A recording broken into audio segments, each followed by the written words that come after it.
नमस्ते विद्यार्थी मित्रों, गुड आफ्टरनून एवरीवन।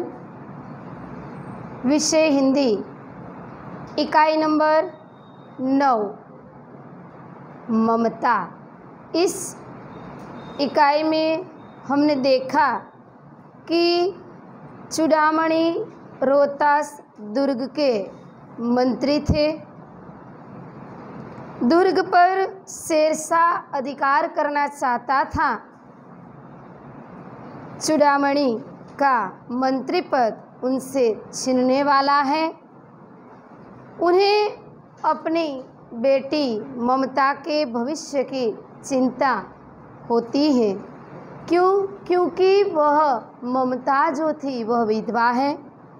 चूड़ामणि उसके भविष्य को सुरक्षित करवाना चाहता था, इसलिए वह ममता के लिए चांदी के थालों में सोना भरकर उसे रिश्वत उत्कोच देना चाहता था, पर ममता इस उत्कोच का स्वीकार नहीं करती। वह कहती है चूड़ामणि से कि इसे अपने पास में रख लो, हमें यह नहीं चाहिए। चूड़ामणि को ममता मना करती है, इसलिए चूड़ामणि ममता को मूर्ख मानता है। बाद में दुर्ग पर शेरशाह का अधिकार करने के लिए जो आयोजन किया गया था, वहाँ पर ऐसा हुआ कि अगले दिन डोलियों में महिलाओं के रूप में बैठकर शेरशाह के सैनिक रोहतास दुर्ग में प्रवेश करते हैं। चूड़ामणि द्वारा विरोध करने पर उनका वध कर दिया जाता है। चूड़ामणि की पुत्री ममता किसी तरह वहाँ से बच निकलती है। वह काशी के उत्तर में स्थित एक स्तूप के खंडहर में आश्रय लेती है। वहाँ पर एक अनचाहा अतिथि आता है। रात दीपक के प्रकाश में एक दिन ऐसा हुआ कि एक रात दीपक के जो दिया जलाया हुआ था, उन दीपक के प्रकाश में ममता गीता का पाठ कर रही थी।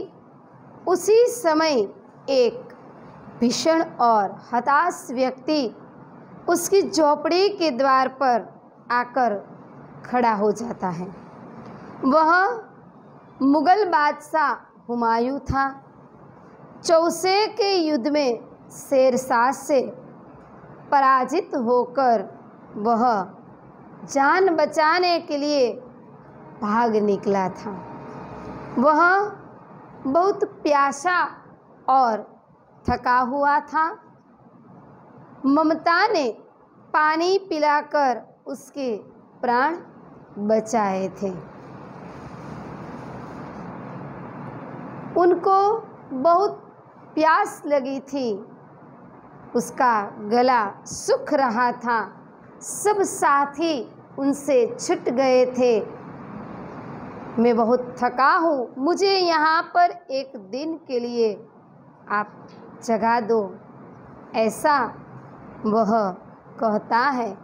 और ममता को भी उन पर दया आ गई। उसी वजह से ममता ने पानी पिलाकर उसके प्राण बचाए। यहाँ तक बच्चों हमने अभ्यास किया था। अब हम इकाई में आगे की ओर चलते हैं। स्वस्थ होकर मुगल ने कहा, माता तो फिर मैं यहाँ से क्या चला जाऊं। ममता को पता चलता है कि यही ने मेरे पिता का वध किया है, इसलिए वह तृणा से मन विरक्त हो गया। ममता का उनको पता चलता है कि मेरे पिता का खून, मेरे पिता का वध उसी ने किया है, इसलिए उनका मन विरक्त हो जाता है। वह कहती है, यहाँ से स्वस्थ होकर मुगल ने कहा, माता तो फिर मैं यहाँ से चला जाऊँ।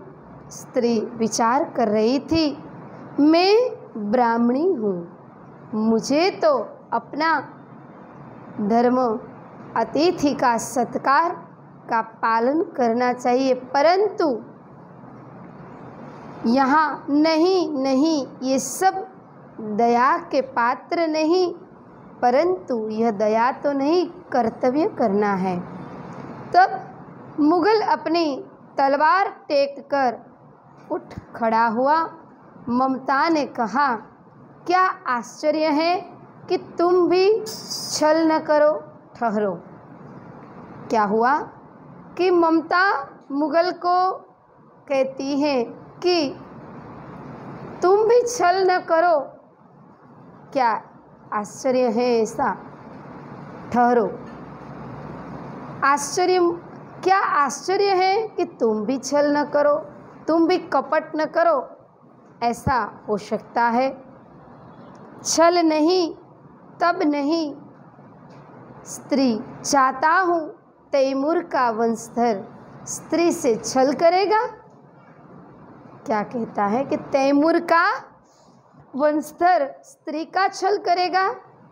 चाहता हूँ, भाग्य का खेल है, मैं चला जाता हूँ, कोई बात नहीं, पर तैमूर का वंशधर जो है वह स्त्री का छल नहीं करेगा। छल करना यानी कि कपट। स्त्री के साथ कभी तैमूर वंश के व्यक्ति कभी छल नहीं करता है। कोई बात नहीं, मैं चाहता हूँ, यह भाग्य का खेल है। ममता ने कहा, यहाँ कौन दुर्ग है, यहीं झोपड़ी न, जो चाहे ले लो, मुझे तो अपना कर्तव्य निभाना पड़ेगा। जाओ भीतर, थके हुए पथिक, तुम चाहे कोई हो, मैं तुम्हें आश्रय देती हूँ। ममता क्या कहती है कि यहाँ तो एक झोपड़ी है, यहाँ कोई दुर्ग नहीं है, यहाँ आपको रहने के लिए एक झोपड़ी है, मैं आपको आश्रय देती हूँ, तुम जो हो, पर मुझे तो अपना कर्तव्य निभाना पड़ेगा। क्यों? क्योंकि मैं ब्राह्मण जाति की हूँ। ब्राह्मण का धर्म होता है अतिथि देव का सत्कार करना, अतिथि का सत्कार करना, इसे मैं पालन करना चाहती हूँ, इसलिए मुझे यह पालन करने दो, मेरा कर्तव्य मुझे निभाना पड़ेगा। तुम जाओ भीतर, भीतर यानी कि अंदर, तुम अंदर जाओ, थके हुए पथिक, तुम अंदर जाओ, चाहे कोई हो, मैं तुम्हें आश्रय देती हूँ, मैं तुम्हें यहाँ रहने के लिए आश्रय देती हूँ। आश्रय यानी कि ठिकाना।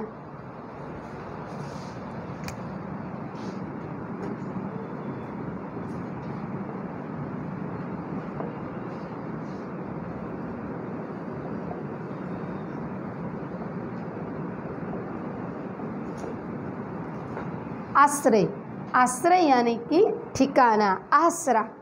मैं आपको यहाँ पर रहने के लिए जगह देती हूँ, मैं आपको ठिकाना देती हूँ। सब अपना धर्म छोड़ दे तो क्या मैं भी छोड़ दूँ? ममता क्या कहती है कि सब अपना धर्म छोड़ दे तो क्या मैं भी छोड़ दूँ? मुगल ने चंद्रमा के मंद प्रकाश में वह महिमामय मुखमंडल देखा। मंद यानी कि धीमा।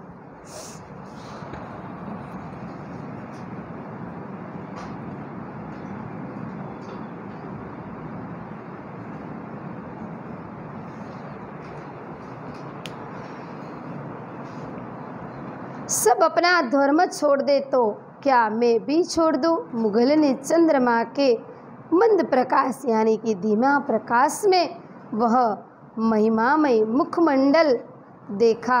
उसने मन ही मन नमस्कार किया। ममता पास की टूटी हुई दीवारों में चली गई। भीतर थके पथिक ने झोपड़ी में विश्राम किया।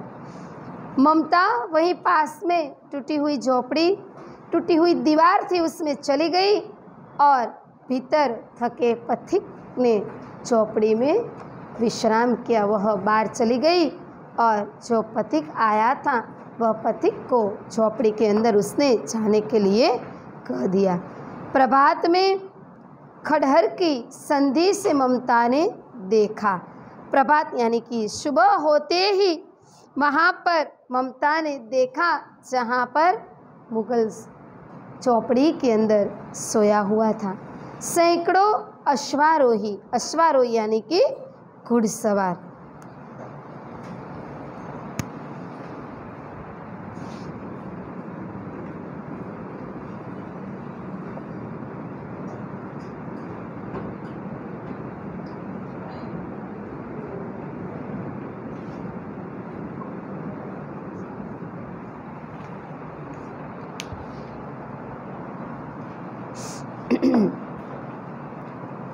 अश्वारोही इस प्रांत में घूम रहे थे।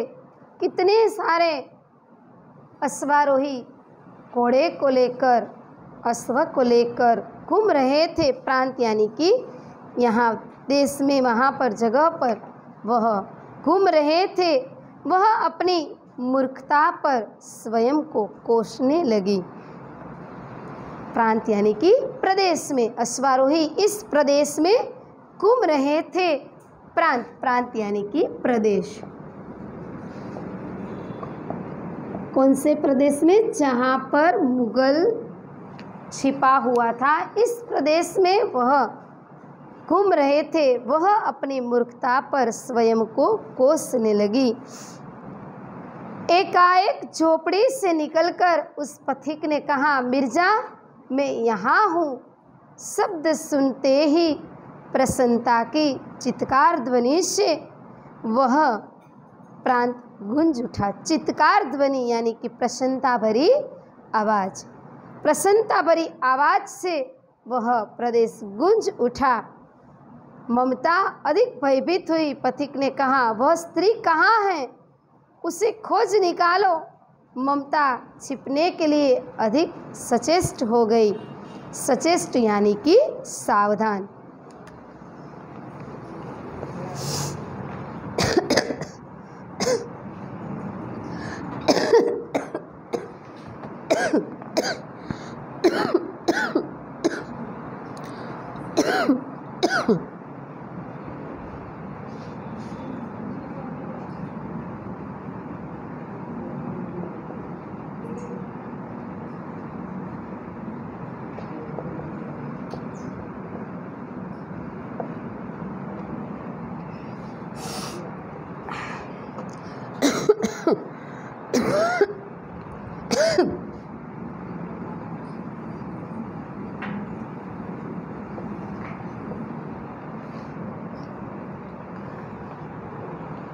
ममता अधिक भयभीत हुई। पथिक ने कहा, वह स्त्री कहाँ है? उसे खोज निकालो। ममता छिपने के लिए अधिक सचेष्ट हुई। सचेष्ट यानी कि सावधान।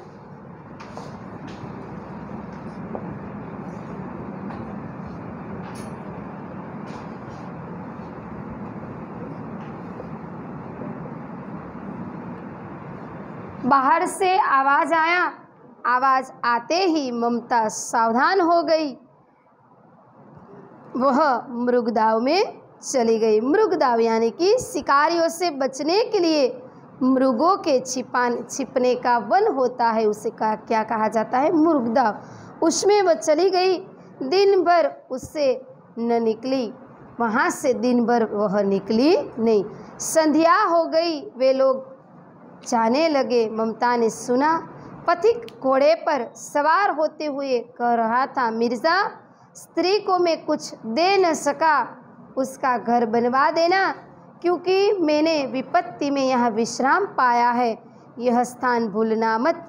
इसके बाद वे वहाँ से चले गए। चौसा के मुगल पठान युद्ध को बहुत दिन बीत गए। ममता अब 70 वर्ष की वृद्धा थी। 70 वर्ष यानी कि 70 वर्ष की वह वृद्धा है। एक दिन वह अपनी झोपड़ी में पड़ी थी। शीतकाल का प्रभाव था। उसका जीर्ण कंकाल खांसी से गूंज रहा था। कंकाल यानी कि शरीर का ढांचा, जीर्ण यानी कि वह वृद्ध हो गई थी और उनका कंकाल यानी कि शरीर का ढांचा खांसी से गूंज रहा था।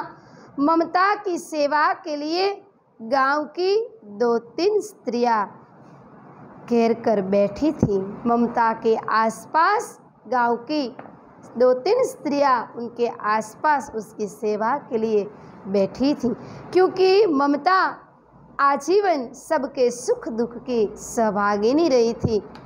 इसलिए ममता के पास 2-3 स्त्रियां बैठी हुई थी, क्योंकि ममता भी जब किसी की तकलीफ़ होती है तब ममता उसके सुख दुख में सबके सहभागिनी रही थी। इसी वजह से ममता के पास 2-3 स्त्रियां वहाँ पर घेर कर बैठी हुई दिखाई देती थी। ममता ने जल पीना चाहा, जल यानी कि पानी। एक स्त्री ने सीपी से जल पिलाया।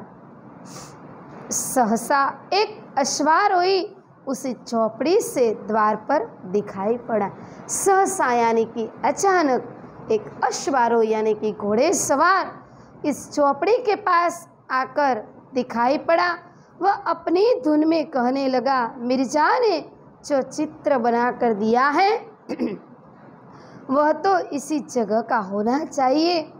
वह बुढ़िया मर गई होगी। अब किससे पूछूं कि एक दिन शहंशाह हुमायूं किस छप्पर के नीचे बैठे थे। यह घटना भी तो 47 वर्ष के ऊपर की हुई। 47 वर्ष यानी कि 47 वर्ष से पहले यह घटना घटी हुई है। उन घटना को 47 वर्ष बीत चुके हैं। ममता ने अपने विकल कानों से सुना। उसने पास की स्त्री को कहा, इसे बुलाओ। ममता ने सुनकर कहा कि तुम जो बाहर कोई बोल रहा है उसे बुलाओ। अश्वारोही पास आया। ममता ने रुक रुक कर कहा, क्यों? क्योंकि अब वह बहुत वृद्धा हो गई थी। वह 70 वर्ष की हो गई थी।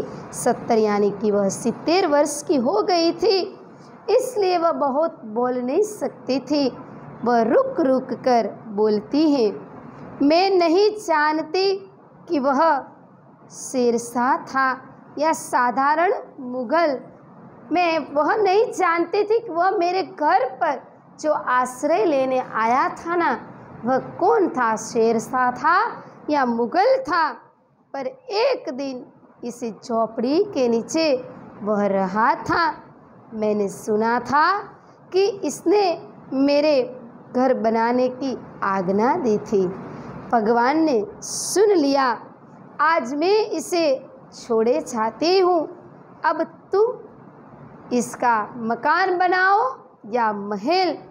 मैं अपनी चिर विश्राम गृह में जाती हूँ। ममता क्या कहती है, बाहर घुड़सवार का आवाज़ आता है। घुड़सवार बाहर बोलता है, उसकी आवाज़ आई और उसे आवाज़ आने की वजह से ममता ने उस अश्वारोही को अपने पास बुलाया और सभी घटना बताई। वह कहने लगी कि वह शेरशाह था या मुगल, मुझे कुछ नहीं पता है, पर एक दिन यह व्यक्ति इस झोपड़ी के नीचे रहा था। मैंने सुना था कि यह व्यक्ति यहाँ पर मेरा घर बनाने की आज्ञा दी है। अब मुझे यह आज्ञा भगवान ने सुन ली है, अब उसे छोड़कर मैं चाहती हूँ अब तुम इसका महल बनाओ या मकान बनाओ, मुझे कुछ उसकी ज़रूरत नहीं है। मैं अपने चिर विश्राम गृह में चाहती हूँ। चिर विश्राम गृह यानी कि मैं अब स्वर्ग में चाहती हूँ।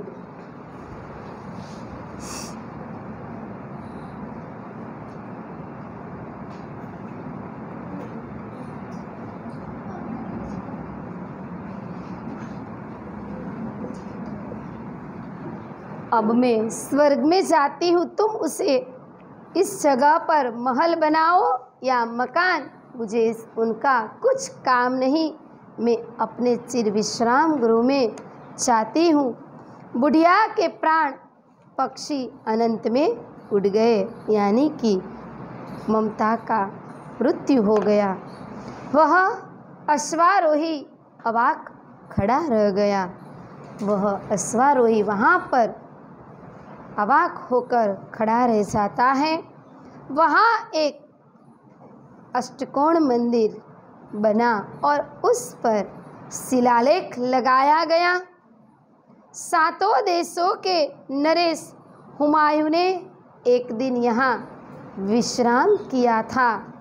उनके पुत्र अकबर ने उनकी स्मृति में यह विशाल गगनचुंबी मंदिर बनवाया, पर उसमें ममता का कहीं नाम नहीं था। उन जगह पर, जिस जगह पर ममता रहती थी, उनकी चौपड़ी थी, उस जगह पर अष्टकोण मंदिर बनवाया। ममता की इस चौपड़ी की जगह अष्टकोण मंदिर बना। उसमें हुमायूं का नाम था, जिसकी याद में वह बनवाया गया था, और शेरशाह अकबर का नाम था जिसने उसे बनवाया था, पर ममता का कहीं नाम नहीं था। तो बच्चों, यहाँ पर हमने देखा कि ममता की जिस चौपड़ी पर रहती थी, वहाँ एक अद्भुत अष्टकोण मंदिर बनाया गया।